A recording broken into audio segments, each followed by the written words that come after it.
Brown says, get that India. Big boy. Sivo! Call an ambulance! Maybe call a priest!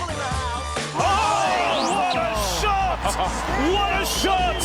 Campbell killer! Hello and welcome back to another edition of the Tip Sheet Podcast. As always, I'm your host, John, also known as Forty20. Joining me for another week of Parramatta and NRL news, my good mates, Sixties and Clint. Fellas, as always, awesome to have you on board. I'll throw it to you first, Sixties. How are you doing this week? Good, mate. It's only a couple of days since we recorded our chat with Ron from the United States, our American Eels fan. That was quite an interesting chat about his takes on the season and also his upcoming Las Vegas trip. But we're back here with our usual news podcast with yourself and Clint. Clint, how you doing, mate? Yeah, very well. Thank you for asking, Sixties, and happy last day of All Hallowtide, especially to Ron, who I hope's listening to this one. It should be All Souls Day as a part of the Halloween 3-day celebration that happens over there in the US. Doing mighty fine, but very keen to get into this one, lads, because this is probably the last show that we'll do before the preseason kicks off. Yes, well, given that preseason for the Eels kicks off next week, and we're just going to mention that briefly, yes, that is the case. John, just before I throw back to you, a special shout out to our sponsors, Big Swing Golf, Northmead, and star partners, Real Estate, Auburn, Narellan and Parramatta, making everything that we do here on the Cumberland Throw possible. Yeah, well said, mate. Let's get right into it. News team, assemble!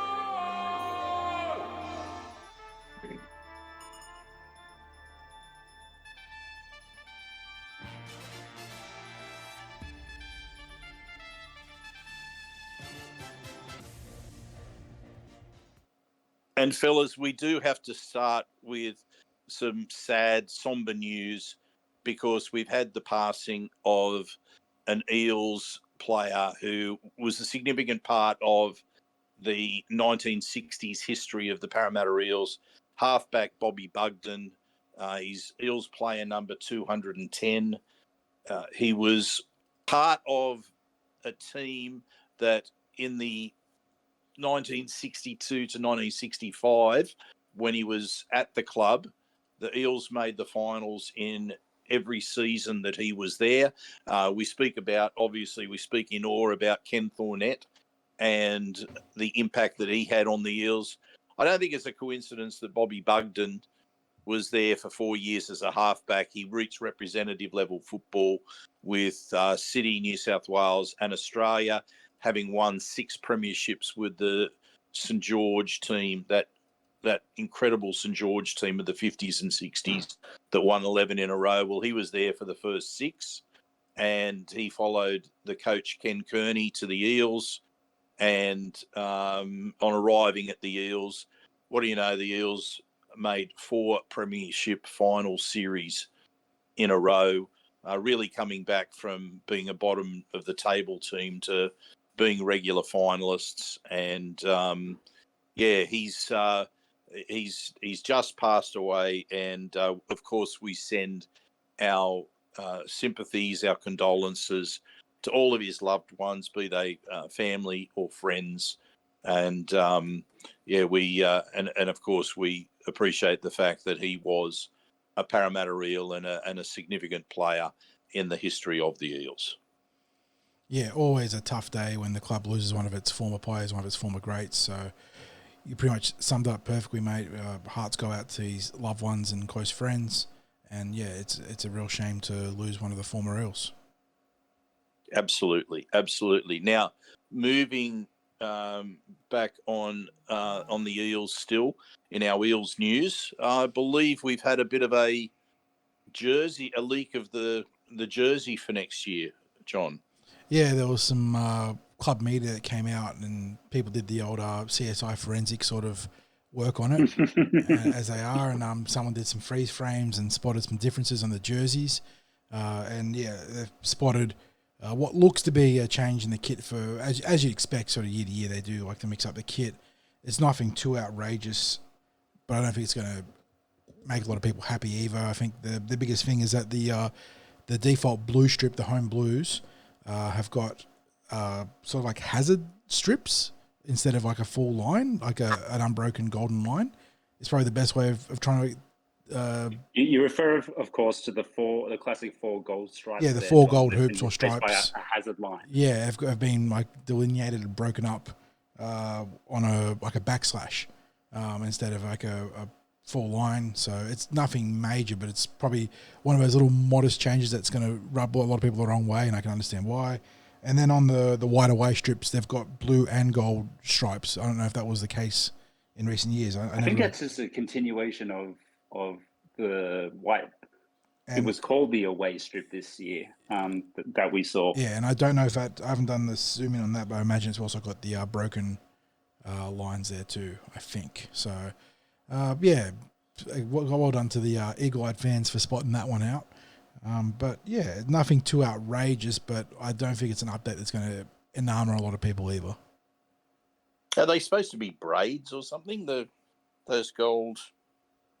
They could very well be. Yeah. Whatever they are, I'm going to say I'm not a fan because the 4 gold stripes is our identity, and it's the one thing I think since it's been brought back. There was a period obviously in the early 2000s where we weren't we had the inverted white V that separated the blue and gold of the jerseys, and obviously that proved to be. The first year we had that 2001 proved to be a very successful season for the club.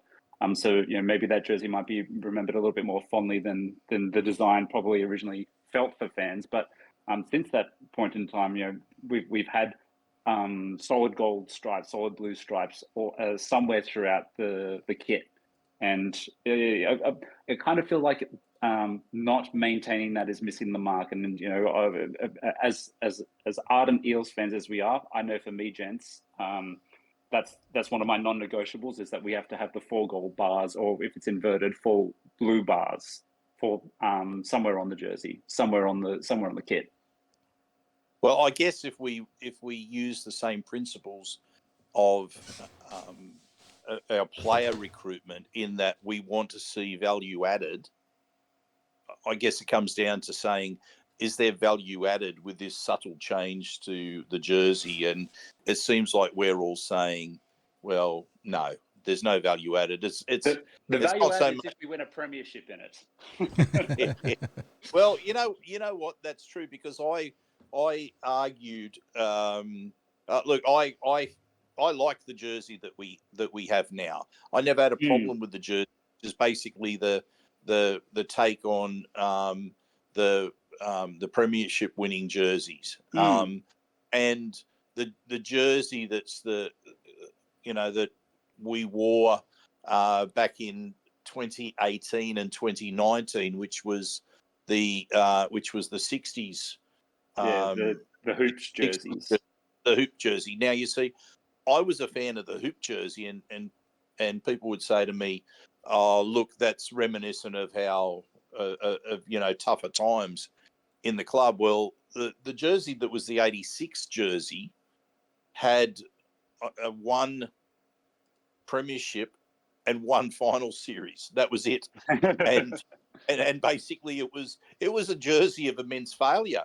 After that, like, we were almost, even with a lot of the stars, we were almost uncompetitive for a decade after winning the title. So, like, I don't go along with it. That was that particular jersey, that the take on the '86 jersey was a take on a successful jersey, because yes, there was one title there, but it was basically one in the first year that jersey was used, and then it tailed off. And I don't know that the jersey, necessarily has to reflect like a winning era. I think it just has to be a jersey that people like to see the team wearing. So if it's popular and people enjoy wearing the jersey, enjoy seeing the team in the jersey, that's probably the main thing. And we've got such a collection of jerseys now I think it comes down to whether people want changes to the jersey or whether they want the Eels just to settle on a jersey and to stay with it. Now, of course, marketing tells you got to change the jersey every couple of years because There's of commercial realities that now exist that previously didn't. Yeah, absolutely true. Now, I mean, that doesn't seem to apply to certain clubs who keep their traditional jerseys and probably only make some changes to the special event jerseys. I mean, the Roosters don't really change their jersey. St. George. The Rabbitohs, St. George, the Rabbitohs keep it pretty standard with their jerseys. You know, they've got that real link that they like to keep with history, and even market, like as far as the Dragons are concerned, they market the fact that they're the Red V, even though they are a merger club with the Illawarra Steelers, who the Illawarra Steelers have nothing to do with the Red V, but they market that Red V. So, you know, I think it comes down to, you know, whether people like the team to be seen in a particular jersey, whether you like to wear different jerseys yourself. And I think when we go to the games, we see such a range of jerseys, don't we? You know, there's jerseys from every era that you see at the game. You know, everything from the hoop jersey through the 90s jerseys and all of the jerseys through the 2000s. Obviously, the most current one is normally the most popular one in terms of who, you know, what's being worn to the game, but that doesn't stop the whole range of jerseys being there. So anyway, we'll move along because we were all somewhat stunned when this list was released, John. It was the list of fastest players in the NRL, and there was certainly a couple of shock inclusions from a Parramatta perspective. Yeah, the Eels especially actually. Well, I was just going to say, especially when we're talking about the lack of pace in the Eels team, Yeah. the outside backs. Eels quite well represented in the 2023 top 20 for kilometres per hour top speeds in games. None of the games are actually cited as sources. Like, you can go back and see that whichever player, you know, was making that many or that much speed in a given game. But the NRL, in conjunction with I don't know if it was the Daily Telegraph or Code Sports who put it out first, but they've assembled the list of the fastest players. I think it's based on the Telstra GPS tracker that all players have, that little nook in the back of the jerseys that they can keep track of how far, how fast, how much work they're doing with the GPS.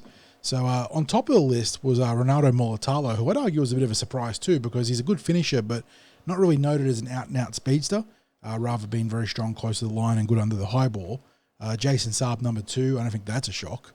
The big sort of gazelle strides that he has. Number 3. I expected him to be number 1. Yeah, I think, somewhere between, he's right up there. I think between Saab, Tabuai-Fidow, and a couple of the other sort of noted speedsters, that would have been the top contenders there. But number 3 is a Parramatta Eel. And coming into this list blind, if someone said a Parramatta Eel was in the top 5, top 10, you'd be thinking, oh, Dylan Brown, we know he's hit the sort of top speed pretty good. Mitch Moses has a nice turn of pace. After that, it sort of gets a little bit foggy because most of our backline don't really stand out as speedsters, like you said, 60s. Number 3 is probably the least likely candidate I would have said amongst all Parramatta backs. It's Micah Sivo. 36.684 kilometres an hour, so he falls behind Mulitalo's 37.188 and Saab's 37.116 kilometres an hour, but he's definitely in the ballpark right there. Yeah, I don't know when and where they clocked him.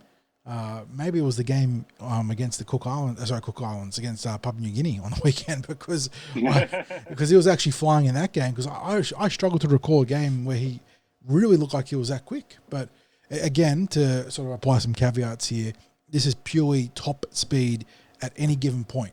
So this is not top sustained speed. This is not the fastest over 40, the fastest over 100.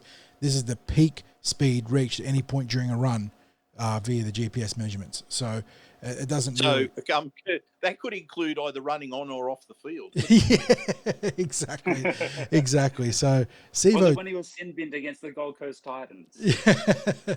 But yeah, Sivo wedged in between Jason Saab and Dom Young, Josh Adokar at 5, the Hammer Tabuai-Fidow at number 6, Cam Pereira at 7, And then you've got another Parramatta Eel.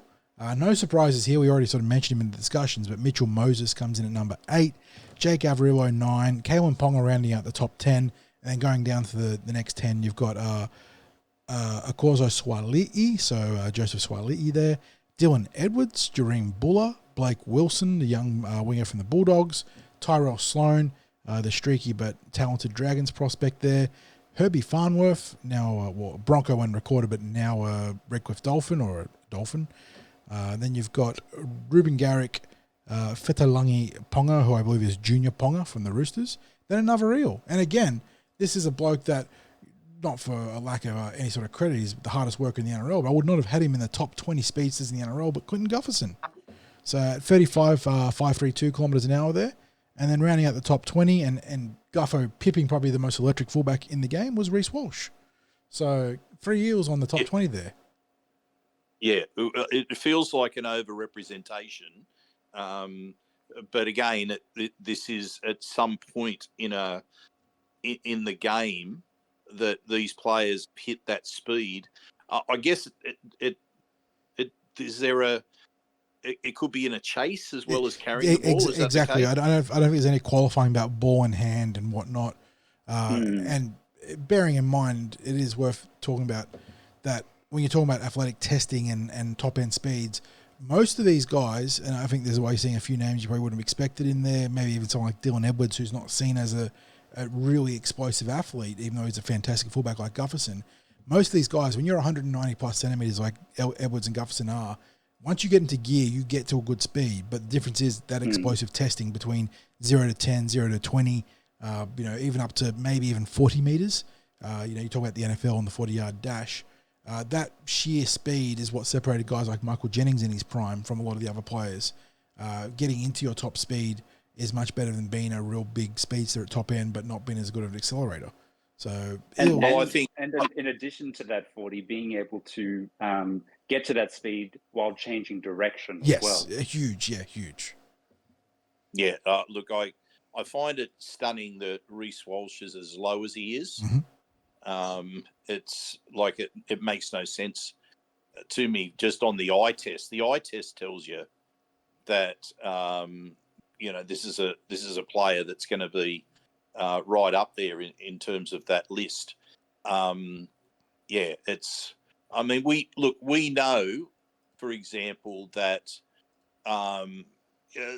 Sivo does have a top pace, like you referenced the game in the Pacific Championships, that try that he scored.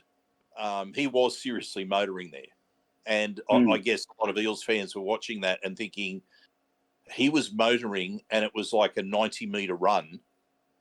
And we don't normally see that. We often will see Sivo if he's broken the line in our own half, he's pretty soon looking for support coming up. Now, he wasn't always that way, because we know from 2019, for example, he scored some long distance tries, and even set some up as well with like the final pass. I think with one of them going to, was it the try against the Warriors where he passed off to Takarangi after fending off Ashford, sending Ashford to the shadow zone. Yeah. But I mean, we have seen him score the long distance tries, and that try on the weekend in the Pacific Championships, that also proved that there is still top pace there. So whatever is happening in the mind with Sivo that stops him from looking for the, hitting his pace when he gets a chance, or whether that he is simply gassed most of the time during the game, and he wasn't in that clash. And there might be an argument for that he was that he's really quite fresh, even though it was later in the game. So what it might be an indication of, Sixties is, he has was it 2021, the end of 2020, his 2021 season finished with an ACL injury, and maybe it might have just taken up until this point for him to get that level of confidence back in his speed. Once bitten, twice shy might very much apply here, and I watched him score that 90-meter try, thinking he probably surprised himself a little bit there, but hopefully for us as Eels fans, it's a sign of things to come, and it gives him that little bit of a confidence boost because it's not like he was being chased by any slouch. Alex Johnston's pretty quick, so hopefully that's a good sign for things to come for us. But I think what we still need from Sivo is a change of mindset, carrying the ball from in yardage. For sure, because absolutely. He's above all else. That's the number one thing we need from him moving forward. Yeah. We know that when he's presented with try-scoring opportunities in the quarter, that's never been something that there's been any question marks above Sivo. I mean, that's why his strike rate is what it is. But we're so used to the expectation on wingers these days with the yardage that to not have a winger getting yardage is really a detriment to the team. And for his size, and now we know pace, there's something that goes wrong with that. So now just moving on. Just as an aside, away from the football, we've been tracking the progress of Eels NRLW star Mahalia Murphy, and her time on the SAS program wrapped up, getting to the second last scheduled day of their grueling program. It was something else how far that she was able to get. She was the second last female that was eliminated. She got to the top half dozen within the competition. I think she did herself proud first and foremost, her family proud, and I think the way that she faced adversity in the competition also, and the type of person that she showed herself to be, she was a tremendous ambassador for the Parramatta Eels in that program. And though it was recorded at the time before she joined the Eels, so there wasn't referencing of the Parramatta Eels in the coverage. She was being referenced as a rugby star, and maybe that wouldn't have changed anyway with the Channel 7 coverage of SAS. They probably still would have referred to her as rugby because, there's that strong Victorian influence that seems to be around in a lot of television coverage. I think it was an outstanding achievement that she made there. Now, moving on and back to the NRL, let's wind things up where you've mentioned this before, Clint. Pre-season starts next week. Now, there's obviously going to be players that don't join in the early part of the pre-season. There's probably going to be a bit of staggered return to work for players, depending on what their commitments have been with the Pacific Championships. But given that the Eels finished up in the second last week of the Premiership and finished their first grade NRL commitments a week before every other club, it's no surprise that the Eels will be returning to the training paddock early November this year. Yeah, well, it obviously all kicks off, and you alluded to the fact that not necessarily everyone will be coming back next week, and obviously there's some boys that have been part of the international series, both domestic and abroad, who will have an extra few weeks off yet. But for many of our players and those development players, it's the first week and first opportunity to impress and push towards being part of the extended NRL squad. So, those development players and those guys that have been invited along for a preseason, they get their first opportunity to impress the NRL head coach and coaching staff and push their claims for being part of the NRL squad for season proper, be it as a part of the top 30, sorry, I should say, via their development deals following, is it round 11, round 12? Of the NRL season, and then likewise, and then likewise, any guys who might be pushing for a case for a debut later in the 2024 season. Yeah, it's always exciting to see the changes that happen with the inclusion of some of the pathways players, the younger players that come in. As you say, they're looking to make an impression. You often get that manifesting, first of all, in some of the fitness work, the conditioning work that happens at training. It's always good to see how the players respond to that. The other players, that is, the senior players.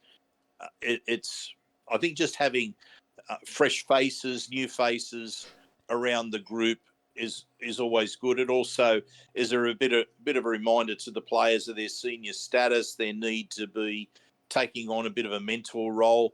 And the thing about Eels pre-season training is, although you don't get as too much in the way of contact football, normally now, pretty early in the pre-season, you start to see a bit of ball work and a little bit of footy that's happening in some sort of drills or component, opposed component, reasonably early in the pre-season. I always enjoy seeing that, just to see a bit of footy taking place. Obviously, when I go, I'm not going there to watch the conditioning work, because all that does is make me feel guilty about how little that I do, or how non-existent mine is, and you stare to there and you're watching blokes that are really doing it tough in this part of the pre-season. But yeah, good to see that's about to kick off next week. Looking forward to that. Okay, fellas, let's move on to the general NRL news. That's our little time signal now for people who like to pause the podcast and go and grab their coffee or alcoholic beverage or whatever to help them get through the rest of the podcast. And you're back with us now. Okay, you're back with us now. And we are going to start off with a little bit of Parramatta something, because in the Roy Morgan research, the Eels have again come up as the most highly supported team in the NRL. No surprise, it follows on from previous research that's been done that places the Storm at the top of the tree when it comes to people identifying as supporters of respective clubs. And any sort of research like this is always done with working with numbers and surveys. You're talking about taking surveys and then extrapolating it to the overall market. So it's not necessarily a case of accuracy, but I guess a trend in what's happening with supporters. So anything really surprise you fellas about those sort of research? That sort of research? For the most part, no. Parramatta, we know, are a very popular team. It's reflected in membership numbers. It's reflected in how well we are represented when we go to interstate games. You can always hear a Parra chant, see plenty of blue and gold in the crowd. So no surprise that we're up there. Brisbane being Brisbane again, they should be dominant in these polls. I'm sure there's going to be some inconsistencies somewhere, because when you poll a certain amount of people, when you're trying to extrapolate, you don't necessarily get the right data set. When you're talking about actual confidence in data, the sort of numbers that you actually need to have are almost completely unfeasible to get true data sets of information. But yeah, for the most part, it probably rings true to me. Yeah, sorry, Parramatta coming in third. Did I say second before? But anyway, it's Parramatta comes in third behind the Storm and the Broncos. Now, of course, the Broncos is no surprise there, because they, like the Storm, dominate the Melbourne landscape from a rugby league perspective, and are the only team that represents Victoria in the National Rugby League. You've got the Brisbane Broncos having a great history of having Brisbane pretty much to themselves until the Dolphins have come along, being the most widely supported team in Queensland as a whole. Not saying they had Queensland all to themselves, because we know that there's a lot of clubs that are supported through Queensland, because it was the history of the Broncos not being in the in the top flight competition, which was the New South Wales Rugby League competition prior to the NRL. And, well, basically the Sydney Premiership before that. So there's a bit of history there that gives the more traditional Sydney clubs some Queensland support. But just as a run through, you've got the nearly 1.2 million that Roy Morgan have identified as Storm supporters, about 1.15 million that identified as Broncos supporters, and nearly 600,000, so 594,000, identifying as Eels supporters, which is according to them, a 30.3% increase on last year's figures.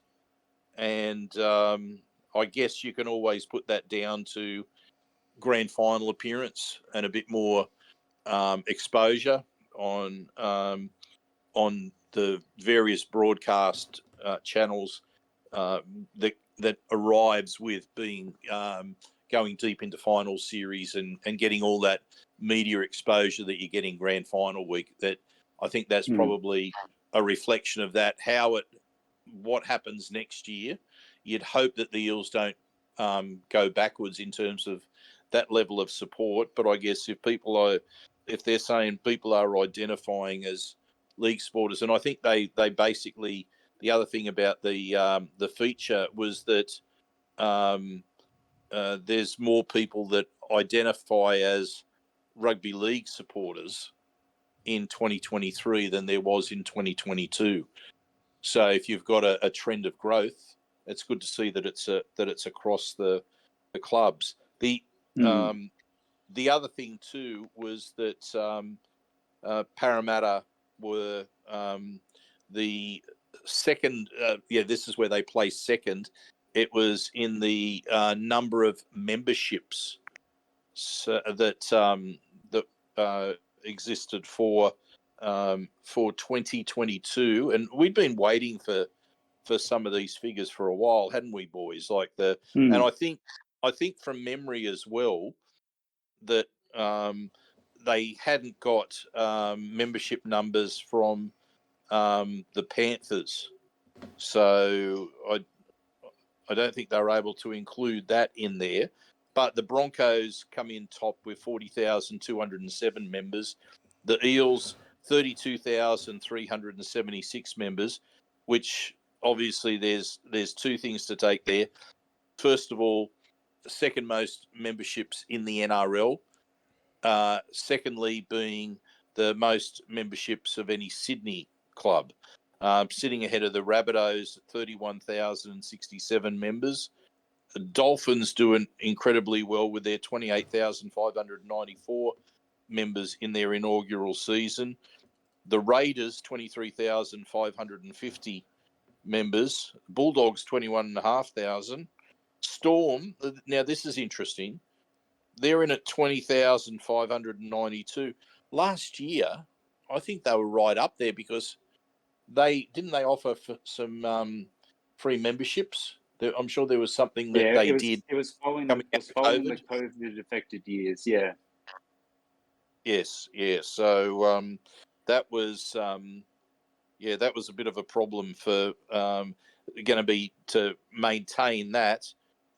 Shout out here to the Tigers members, because we've walked this path before, sitting down near the bottom of the table. They got 20,000 members. And I think they can feel pretty proud of the fact that they've got resilient supporters there. You have to hand it to, when you've got members that are paying out for, membership, as we said about the Eels, that to have 20,000 members, and it was a small increase as well in their membership. When you've got a team that's not performing, that's a great result.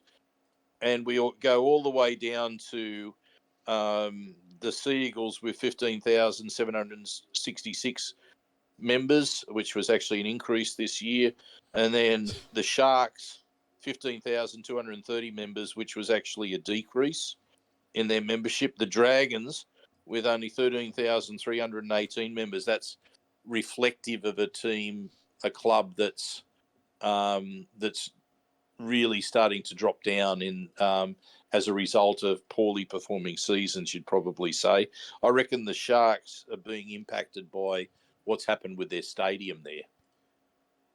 Like, Yeah, that's a know, fair extrapolation, yeah. yeah, and the Titans, well, maybe it's a reflection of the market there, basically the population that are there on the Gold Coast, because they've only got 8,000 members. The and they had population and accessibility of their stadium, it does make it hard for people to regularly attend Titans matches. Yeah. So, a few things for rugby league to look at there. Now, fellas, we're going to power through here. John, Fonua-Blake, Addin Fonua-Blake, what's happening there? Yeah, it was a quiet news week. We were sort of discussing when we're going to do the podcast this week, saying, yeah, there's not too much happening. But yeah, as we go to record today, breaking news, Addin Fonua-Blake, the probably central figure of the New Zealand Warriors forward pack, their marquee man, whose contract to the end of 2026 right now, has actually asked for a release from his contract to go back to Sydney on compassionate grounds. I think he's citing being away from family as the means of why he wants to be out of his contract. The Warriors, I think they might have offered some comment, and I don't know what let me have a quick gander here. I saw that it was just put up. They're considering it. Yeah, so there you go. CEO Cameron George came out and said they're going to consider Addin Fonua-Blake's requests. So, but they're not making any other public comment at this time. So. We're now approaching, and quite fast, a period where we're going to need to start talking about proper compensation for these clubs that keep getting done in by these sort of requests. And with no trade system in place for the NRL, understandably, we don't have the sort of infrastructure from the ground up to facilitate trade, draft and trade. And I know it comes up all the time about the NRL draft and whatnot, but the way the NRL is set up from a schoolboy system all the way up to the junior representative pathways and whatnot, it would be a significant overhaul to do a trading and draft system, which I do enjoy coming from an NFL supporter as well. But yeah, something has to give. There is so much player empowerment now about being able to manipulate contracts, get out of contracts, ask for releases, and I know clubs have made it, have the ability to take advantage of it in some regard too. But it just feels like more and more star players are just asking out and wanting to go here, wanting to go there.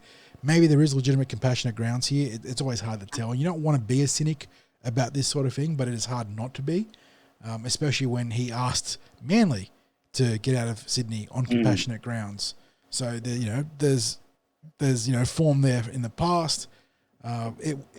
What a gut blow for the Warriors though. They storm deep into the finals, have their best season in what must be since Ivan Cleary took them to a grand final way back. And now it's just unraveled in the space of one day. So, and even if he stays, he's going to be disgruntled. And it raises the whole conversation about should you be keeping a player that doesn't want to be there. And obviously the other side of it is I feel you don't make this request unless there's something lined up. Of course not. Of course not. Even a player as good as Addin Fonua-Blake would have offers from half a dozen clubs within half a day if he were to be released. You don't do this unless there is something on the table ready to sign. Your head immediately goes towards a team like the Bulldogs, who are always looking to clear cap space and sign a marking man. They need help up in the middle as well. The Roosters, I know that their fans will be frustrated having their name thrown into the hat every time, but they are the sort of club that would be in the hunt for an Addin Fonua-Blake to replace Jared Waerea-Hargreaves. He is literally... Yeah, well, when you're talking about... I was just going to say, when you're talking about he wants to come back to Sydney, so that immediately narrows down halves the number of clubs that it is that he's looking to go to. You're talking about a Warriors team that had to surrender Reece Walsh to the Broncos last season because he said, "Look, I'm not going to relocate to New Zealand." He was happy to play for the Warriors when they were based in Queensland, stranded in Queensland. But now, as soon as they were back home, he just said, "Look, I'm not going," and they had no say in it. Now, they might have a fair idea, as most clubs would anyway, about what an unhappy player looks like, or a specific unhappy player. So they might know what an unhappy Addin Fonua-Blake looks like out on the field. He didn't set the world on fire when he first shifted to the Warriors. Last year was an exceptional season. As you said so rightly, John, he really set the tone for their pack this year and was a big part of the reason for their resurgence. I don't think that there's going to be any winner, any way of them winning this as it currently stands. And as you said, the club really should be looking to get some sort of compensation, and whether it's like what happens with this English Super League, that there is a straight out transfer fee that has to be paid if someone is still under contract. But the problem is and that doesn't help them in a competitive sense. Yeah, it No, boosts their financials, but unless you're talking about cap credits, where if the Bulldogs want Fonua-Blake, they then have to give up X amount of cap space that goes to the Warriors across the lifetime of the contract, which is actually a pretty significant. That is like a penalty / reward on both sides there. I don't know. Maybe the Fury I sort of been thinking about is that the idea of cap concessions where you lose, kind of like compensatory picks in the NFL draft, where when you lose a player in free agency in the draft in the NFL, you can be awarded compensatory picks up to a third round pick, which is a fairly high pick, but it's balanced off by the fact that you can't go out and sign people. Yeah, there's a whole formula for it. You got to be careful with signing people because you lose your picks. But maybe you could institute something in the NRL about cap credits, where if you lose a marquee player in these sort of circumstances, the NRL can give you a 50K, 100K, something like that cap credit that lasts for a certain amount of time. Like, it's not a lifetime thing, obviously, but I don't know. So something has to change if this is going to be the norm for superstars. You can see that no matter what is brought in, that there would end up being some sort of rorting, because you could see a club going to, say, a marquee player who they feel like they want to tap on the shoulder, because it might be that they've got a contract which is heading towards being too heavy loaded within their salary cap in a particular year, and coming to some agreement where the player finds another club that's willing to pay full freight, and then they institute a situation where it's come from him that he wants to move on, and they get some, and this is like an extra benefit is a compensatory extra cap allowance, but there has to be something. I mean, yeah, that's me being a bit cynical about a system like that, but I agree something similar to that has to come in, because you can't have players that are under contract for a number of years henceforth and start agitating to move. And you're right, like, clubs can't come to the table and say, look, here's a contract to come and play with us. I don't think the NRL can stop them talking to an agent and saying, listen, if your player becomes free, we are willing to put a contract on the table. I don't think there's anything that the NRL can do about that, because it's no formal contract offer. I think what clubs aren't able to do is actually put a formal bid or informal bid, talking money or any of that sort of stuff, to a player before November 1. But it doesn't mean that they can't let a player agent know that there's an interest there if their player becomes a free agent. So, Clint, which clubs would you see being interested in Fonua-Blake? Look, there'd be a handful of Sydney clubs that are interested. In terms of teams that can actually get it done, it rhymes with Banterbury Cool Dogs. I think they're the. I think. Look, if we just do try and connect the dots here a little bit, and I dare say this afternoon, a lot of the water cooler chat around the office would be many people speculating just as such that the Canterbury Bulldog. It just smells of a Gus Gould move, doesn't it? And certainly the way in which the information has come out and the plausible deniability because the player has initiated that. And it's come from his camp as opposed to any club. Canterbury happened to be looking for a high-profile forward, as John gestured to before. So but what might happen with this, gents? There was obviously that news that broke last week about Josh Adokar, and the seeds have been planted around him not being at Canterbury over the better part of the last 4, 5, 6 weeks or so. Is that he's on a big contract at Canterbury. They want to sign. They potentially a potential suitor for the most expensive prop in the game who wants to relocate back to Sydney. They might want to free up some cap space to also still have the ability to make a play at a certain Penrith 5'8", who's also off contract and has a lot of his former teammates over there. It just seems like the ducks are in a row for the Bulldogs to try and make this happen. And we may be the beneficiaries or have the opportunity to be the beneficiaries in adding some speed to our backline to the likes of someone like Josh Adokar. So, obviously there's still plenty of water to pass under the bridge before anything like that happens. And this is very much a case of me loosely trying to read the tea leaves, but there might be something in this for us if it eventuates. Well, I'm going to go on the record here as saying that, my thoughts about recruiting Josh Adokar. I'm going to go on the record and say Josh Adokar won't be at Parramatta, and I'll just leave it at that. I don't know that the club is pursuing Josh Adokar. I'm just not hearing. I'm really not hearing. Like, we've had all those rumours.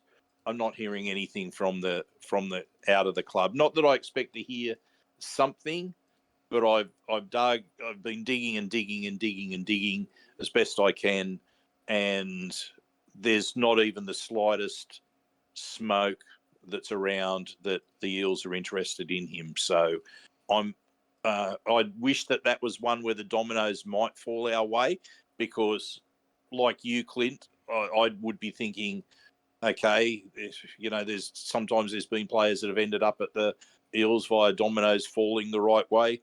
Unfortunately, I don't think it's going to fall the right way there.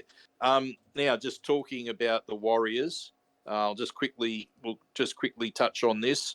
Dallin Watene-Zelesniak has extended at the Warriors. There's no surprise there on that. John, how long is the deal there? I believe end of 2025. So obviously this upcoming season and the year after. So I think that's a 1-year extension, if I'm not mistaken. And yeah, he's played by far his best football of his career as a New Zealand Warrior. So no surprise that the two parties came together.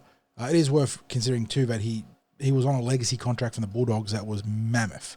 I think it's being talked about in the vicinity of $800,000 a season. So that might come with some sort of reworking there to give them more cap flexibility. I don't know. That's purely speculative. But I imagine that deal was also done on the basis that Addin Fonua-Blake would be there. So they're the sort of things that start hurting all your recruitment retention plans. But that is a good keep for them.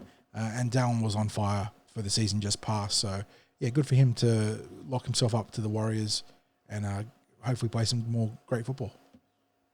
Well, he's a former Panthers player, and just sticking with that theme of Panthers players, there's a bit of a laugh with the Ivan Cleary shenanigans talking about Jerome Luai, about a player that he's described as clubs would be taking the punt on him because he's basically shown no evidence of being able to direct a team around, lead a team around the field, The proviso, could he do it? Oh, yes, I believe so. Do we have evidence that he has done so? No. One of the most unique retention pictures I've ever seen. Yeah, Oh, our absolutely. player Let's is good, but artificially lower his value yeah, in the marketplace. is he really that good? Do you want to be taking that risk? Yes, it's really funny to hear that, because you'd have to hope that if you're in the camp of Luai, that I mean, if you're Luai's agent, you don't like hearing his current coach talk him down in that respect. But I mean, we can take, and I'm sure Luai takes it, that his coach doesn't want him to go anywhere. But it's just like, if you're an employee somewhere, it'd almost be like getting a bad reference from your current employer Yeah, because they don't want you leaving. Um, I've actually been down that path once before when I had a temporary promotion when I was in the public sector, that another part of the organisation wanted to second me for a period of time, and it was basically, I wasn't nominated from where I was, despite the fact that the section of the department that wanted me had made it clear that they wanted my name put forward from where I was. And when I confronted the management of where I was working, they said, and quite bluntly, Craig, there is no way we would release you. We can't do without you here. And my argument was, but this is more money and a car. How does that work? And it was just like, well, I'm sorry, we can't do it without you. And let me just say that when I found that out, they ended up having to do without me, because I went and let it be known that, no, I want the job. So it's you don't want to be in that situation where you have someone talk you down because they don't want to let you go, because ultimately there's a very real financial cost that comes with it. That's as it might be born out of admiration for him as a player. That's the worst possible scenario that you could be in. So anyway, I did want to move on, because I want to now get to the interesting situation. Well, I guess interesting is the wrong word for this. It's an unfortunate situation where for Latrell, Mitchell and Jack Wighton, that it would appear that the charges levelled against them were based on false testimony of a police sergeant. yeah, pretty serious stuff. Very distressing. That is not good stuff to have happen. I mean, the police officer in question has said that it's more an issue of memory failure than anything else. But there was, I think, an admission about getting together the police involved together and made sure that their stories all aligned. Yeah, I mean, it's a good thing that there's video footage that's accessible in these sorts of situations that can prove innocence, because this was not good. And Clint, it would have to be really understandable that the players, Wighton and Mitchell, would be considering legal action. Oh, absolutely. It's not the first time that we've seen this happen as well. And, I might be a little bit hazy on the details here, and I feel like John might be able to corroborate whether this is the case. But I'm almost certain when Curtis Scott a few years ago was arrested, I believe it was in and around Australia Day or yes, thereabout, and there was false testimony from the authorities in the accusations leveled against him in that particular scenario as well. So you don't want to see that that's necessarily a trend, but at the same time, there's absolutely recourse for legal action should Jack White and Latrell Mitchell choose to take it. I'd imagine for them both that they might just want to move on and forget about it, and just get on with playing footy. But if they do want to pursue that, they're well within their right to. I find it laughable that it's a case of hazy memory, and there's plenty to be said that in terms of the reliability of eyewitness accounts when it comes to criminal proceedings and charges and the like. But at the same time, we're talking about the law enforcers here. We're talking about the police. And much to your point there, 60, you'd think that they would corroborate and fact check and sense check everything like this. Are we sure that that our account accurately reflects what we felt happened? And at the very least, there's been failure of that. And we're also talking about discrediting the reputations of these players as well, and they have every right to defend their reputation, as does any citizen of this country. So, it's beyond not good. It's I don't know if I got the right choice of word for it, but if it were me, I don't know what I'd do personally. I could make a case either side, but absolutely recourse for legal action.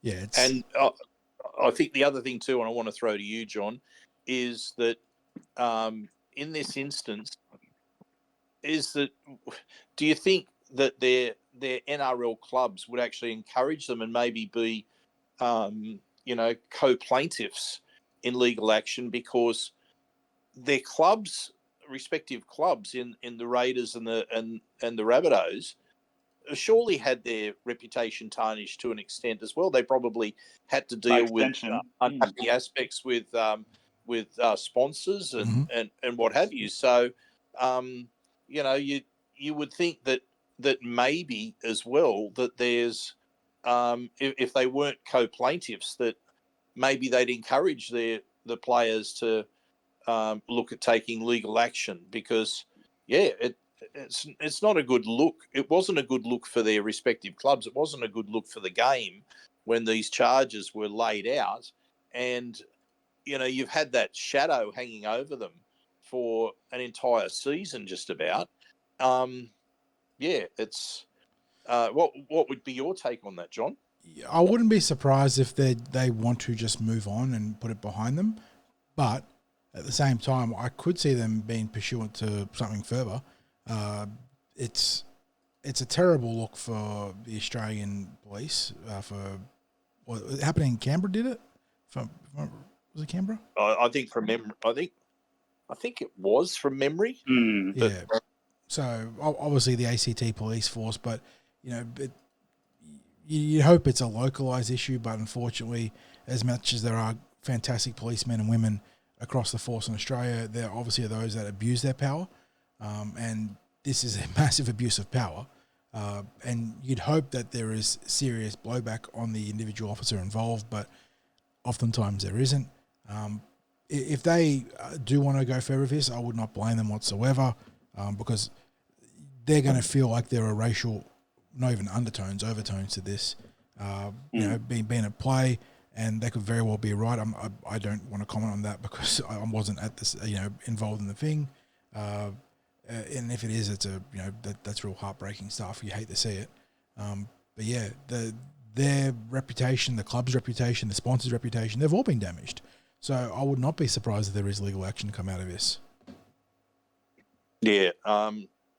Look, it's always disappointing when you've got, the police involved in these erroneous testimonies, where I think the police officer said it wasn't his intention to mislead the court. It was a memory issue. But yeah, it's not a great look. And I'd actually advocate that they do look at their what course of action they can take legally. Now let's wrap up quickly with the Pacific Championships, fellas. Last week, the Kiwi women did what I thought they might be able to do, which was, if they were able to hang in there, to overcome the Australian women's team. I think I said to you, the first 10 minutes would tell me whether they were going to be able to go on with it. And as it turned out, it was an almighty win. I think really based very strongly on their defensive resolve. Yeah, you got the tip right when we did our previews, and it's funny because the week before that, or the contest before that, I was the one that tipped the New Zealand team to really push Australia. Well, I think you boys were tipping a more comfortable Australian win, and I was close to the mark then, but then I didn't back myself up. Great guts shot on show there. Played exactly like you said, Sixties. If they could sort of dig their heels in early on and get into the contest, they were going to challenge the Gillaroos, and they did more than challenge. They knocked them over, and I think it ended, like a 6 or 7 game losing streak or something like that. So very well done. When I say losing streak, to Australia, not in general. And fellas, who was your player that you really looked at from that New Zealand performance as being a difference maker? For me, it was Arpy Nichols at the back. I thought she was outstanding. Clint, who was your player from that game? Oh, I'd have to agree with you there. I mean, she chimed in with a nice try assist, and looked threatening all game. You know, but to be honest, you know, the colossal defensive effort is what won it, and it sounds weird to say that, you know, because they didn't necessarily attack with their defense per se, but they were resilient, and you know, and that was after an early breach, you know, so because I'm sure Sixties you might have thought after Australia's first try, it's like, oh well, you know, this might go the complete opposite way of what I suggested, but you ended up absolutely being Nostradamus on this, because they recovered from that early lapse and were colossal in defence. And if we sort of shift back to the players who were influential in the victory, it was Arpy Nichols for me as well. That's the name I had written down and prepared for this discussion. Yep, John? Yeah, Arpy Nichols definitely class at fullback. And you talk about those head-to-head matchups, but you know, being able to outplay Tamika Upton across the course of the game is a huge bonus to the team there. So her stepping up to the plate was critical to the success that the New Zealand team had. Outside of that, I mean, really, it's a massive team effort, honestly. But yeah, you know, Racine McGregor helping lead the team as both 7 and captain, doing a fantastic job there. And yeah, just the forwards really holding their own through the middle. Australia can absolutely dominate in that regard in a lot of matchups, and the fact that they're able to keep that platform as stable as they did is what helped pave the way for that big upset victory.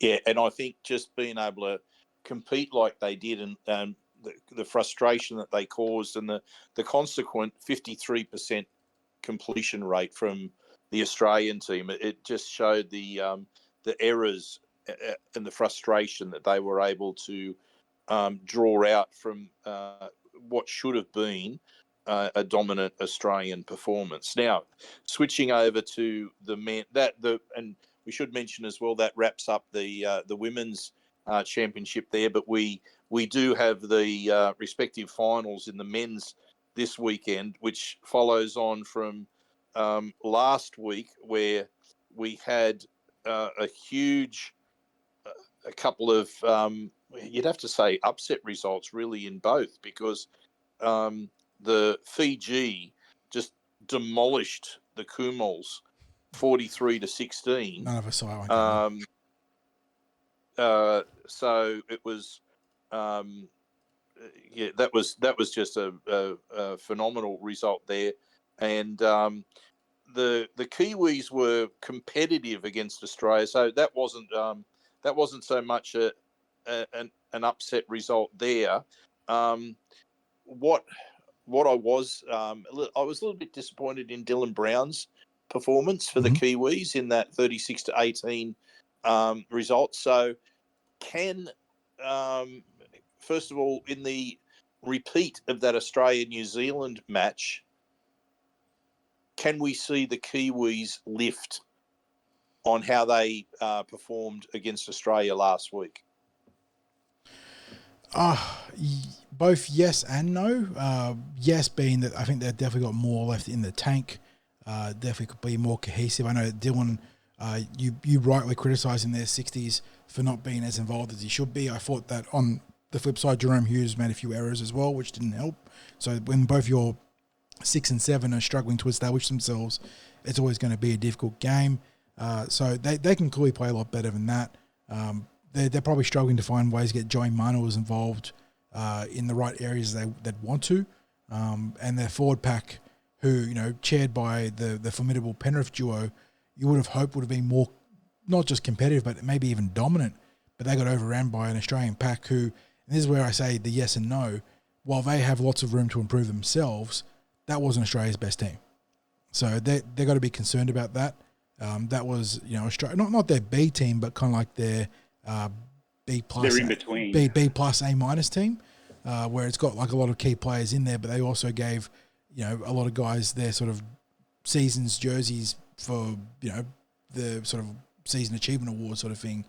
And when they bring in the big guns and they bring back your Payne Haas's, your Tino Fa'asu, Mala Ali's and whatnot, it's going to make that pack that much more formidable. So not saying they can't do it, but there would be some serious concerns there because the Aussies haven't really gotten out to a full stretch yet, and the Kiwis are struggling to match up with them. Yeah, it's really a case of, when you consider that Ivan Cleary's not playing, which would have been, Nathan Cleary, not Ivan Cleary. Nathan Cleary's not playing. It makes it really, it emphasises that, and that's not a criticism at all on Daly Cherry Evans.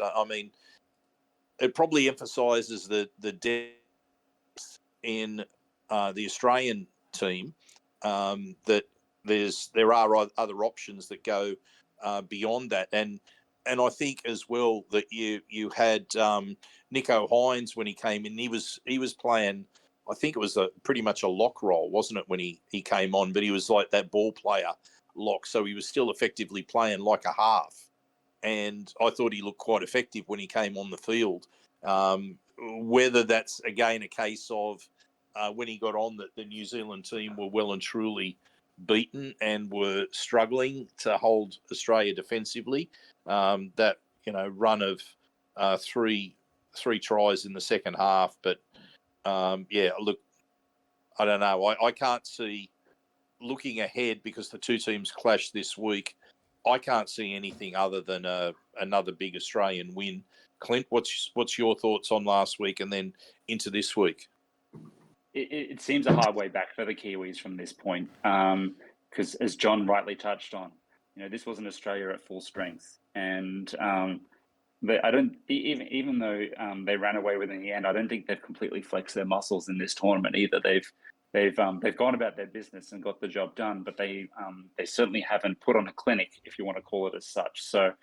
I think the additions of Tino Fa'asuamaleaui and Payne Haas only further strengthens the Australian side, and this scoreline might get a little bit uglier for New Zealand come the weekend. However, they get an opportunity for a reprieve. If I'm a Kiwi supporter, I'd definitely like to see more from the Kiwi pack. I'd like to see them take it to the Australian side a little bit more. Particularly when I look at you got a guy like Nelson on the bench, and this might be some Parramatta bias that's coming out here, gents, but I wouldn't mind, if I'm Michael Maguire, I wouldn't mind bringing someone like Wiramu Greg in to, who's got that aggression and is that firebrand and can offer a little bit of impact off the bench to, challenge the likes of Lindsay Collins and Patrick Carrigan when they're in the game. Yeah, I think. We obviously have that bias with who we'd like to see playing out there, but you're right. It's very much a case of the pack disappointed for the Warriors, and maybe that is an indication that you're not going to get great performances from the spine if the pack can't lay a platform. It's cliched rugby league, but it's true. Let's get some tips on this now. I think we've hinted at what we think might be the result. I'll just say straight out, I think Australia wins by a margin that's at least the same as this last week, which, as I said, for me is a bit of an upset. It's a bit of a disappointment to see it being as one-sided as it was last week. So I think it's 18 points or more that the Australian team will win this by. John, what's your tip? Yeah, it does suck to see the parity sort of being broken at the highest level of International Rugby League again. It looked like at one period we had New Zealand, England, Tonga, all sort of vying to be serious competitors to Australia. But right now, for whatever reason, the balance isn't quite as healthy. I think Australia are going to win and win well. Hopefully New Zealand can make it more competitive and make it, competitive right down to the line. But I'd expect them to maybe, hang around for like the first 40 minutes and then maybe start getting pushed in the second half as the Aussies start to pick them apart and end up winning by double digits. Yeah, Clint? I see it unfolding in a very similar way into which the game last weekend unfolded. And I think New Zealand will come out and have plenty of fire in their bellies in that opening 20. But if Australia, as you'd expect, weather the storm, I see the other side of halftime, that 5 to 10 minutes after halftime, a moment of the straw breaking the camel's back and then the floodgates opening. And I see a 20-plus point victory at the very least. Yep. Okay, now that takes us to another replayed game from last week. I touched on that lopsided win that Fiji had over Papua New Guinea 43-16, and now they face off again for the bowl final up in Port Moresby. That performance was unlike PNG. I mean, they really got blown off the park there. Is it possible for them to turn it around in 1 week, John? I think so. A lot of handling errors and poor defensive options in the game against Fiji last week. Tidy that up and playing with a lot of passion as well. Obviously, I think they'll be able to bridge the gap to a significant degree. I think they've got the talent to beat Fiji. There's a reason why I think we all tipped them to win against the Barty, but they just got in their own way. And Fiji happened to play really well on the day. It was like a complete reversal of the form we'd seen in the tournament prior, where Fiji had been sloppy and been getting in their own way and tripping over themselves. Instead, it was the Kumuls in that particular matchup. So if they just tidy up and dot their I's, cross their T's, do all the rugby league sort of fundamental stuff, I think that they're going to make this game really competitive and maybe even win well. But I will tip it to just be a close game with the Kumuls getting the edge, because I think they're going to be very, very emotional here, very fired up. Yeah, Clint? I would very much like to see a tight game. This is a classic case of a coin flip for me, and I could make a case for either side, winning by a small margin, winning by a large margin. There's a lot of firepower, obviously, in that Fijian backline. Likewise, the Kumuls are a much more balanced side, and they put the Cook Islands through the cleaners earlier in the competition, whereas Fiji really struggled to get going against the Cook Islands. So, look, I don't know who's going to win this one. I probably lean slightly more towards the home side in PNG and there being a bit of a bounce back factor. I'd like to see a tight game because I think the other final, as we shared before, is going to be a bit of a blowout. So I'd like to see a competitive match in this one. And I see PNG getting a jump here somewhere in the 6 to 10 point range. Yeah. Look, I think Fiji win not by the same sort of margin, but I think that they do win. This is interesting. I mean, I honestly think that PNG should have the edge in the spine, but I think, I think PNG should have the edge in the spine, but I think the edge that was given in yardage to Fiji with their players having strong games, in their outside backs having strong games, their edges playing strongly. I just thought it was, it was a real. Not only it was a disappointing for PNG, but it was such a shot of confidence for the Fijian side. So I'm going to tip Fiji there, probably by a similar margin to what you're thinking there, Clint. I think somewhere in the 12 to 16 point range.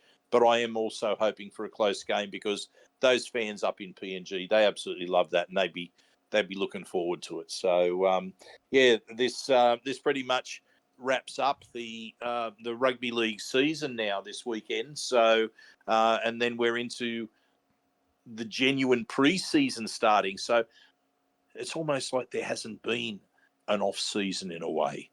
I mean, like we have to distinguish the season, the off season, the pre-season.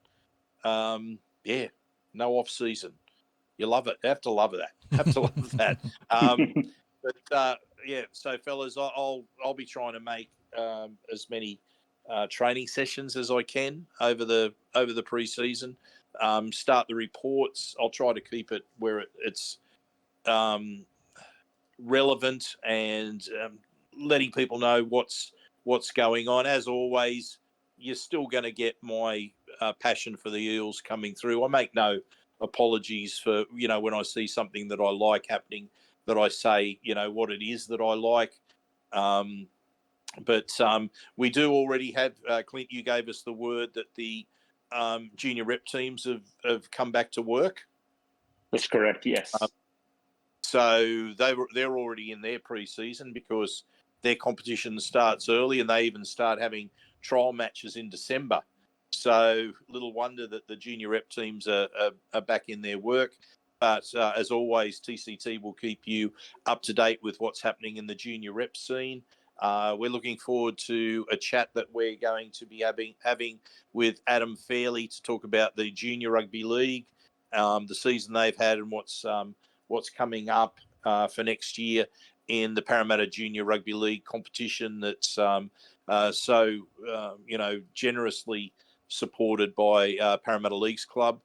But speaking of support, our thanks to all of our listeners for continuing to listen and support what we do. My thanks to you two fellas for more great contributions to our podcast, and of course to our wonderful sponsors of TCT and the podcast in Big Swing Golf, Northmead, and Star Partners Real Estate, Auburn, Narellan, and Parramatta. Thanks for making all of this possible. And to everyone out there, go you mighty Eels.